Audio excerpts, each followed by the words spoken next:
శ్రీరాముడు సీతమ్మను అడవికి పంపడమనేది రామాయణంలోనే అత్యంత విషాదకరమైన మరియు వివాదాస్పదమైన ఘట్టం. లోకోత్తరుడైన రాముడు తన ప్రాణప్రియమైన సీతను కేవలం ఒక చాకలివాడి మాటలు విని ఎందుకు విడిచిపెట్టాడు? దీని వెనుక ఉన్న అసలు కారణం ఒక సామాన్య మానవుడికి అర్థంకాని రాజధర్మం మరియు ఒక అజ్ఞాత శాపం. రాముడు సీతను ఎందుకు విడిచాడు? లోకానికి తెలియని పరమార్థం. అయోధ్య అంతా సంబరాలు. సీతమ్మ తల్లి గర్భవతి అని తెలిసి రాముడు ఎంతో సంతోషించాడు. కాని అంతలోనే ఒకే ఒక్క వార్త అయోధ్య రాజభవనాన్ని చీకటిలోకి నెట్టేసింది. తన ప్రాణం కంటే మిన్నగా ప్రేమించే భార్యను గర్భవతి అని కూడా చూడకుండా అడవులకు పంపాడు రాముడు. ఇది రాముడి కఠినత్వమా లేక ఒక రాజుపడ్డ వ్యథ? ఆ రాత్రి ఏం జరిగింది? రాముడు తన గూఢచారుల ద్వారా ప్రజల అభిప్రాయాలను తెలుసుకుంటుంటాడు. అప్పుడు భద్రుడు అనే గూఢచారి ఒక చేదు నిజాన్ని చెప్తాడు. అయోధ్యలోని ఒక చాకలివాడు తన భార్యతో ఇలా అన్నాడట: రావణుడి ఇంట్లో ఉండి వచ్చిన సీతను రాముడు మళ్లీ ఏలుకుంటున్నాడేమో కాని నేను నిన్ను ఇంట్లోకి రానివ్వను. ఇది విన్న రాముడు నిశ్చేష్టుడయ్యాడు.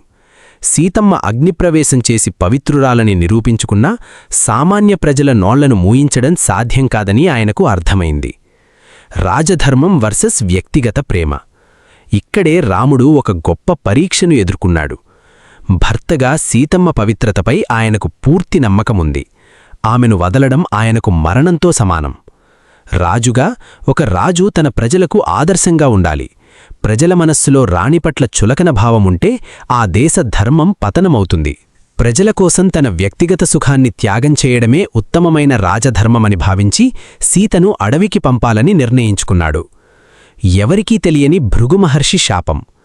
రాముడు సీతను విడిపోవడానికి ఒక పురాణ కారణం కూడా ఉంది.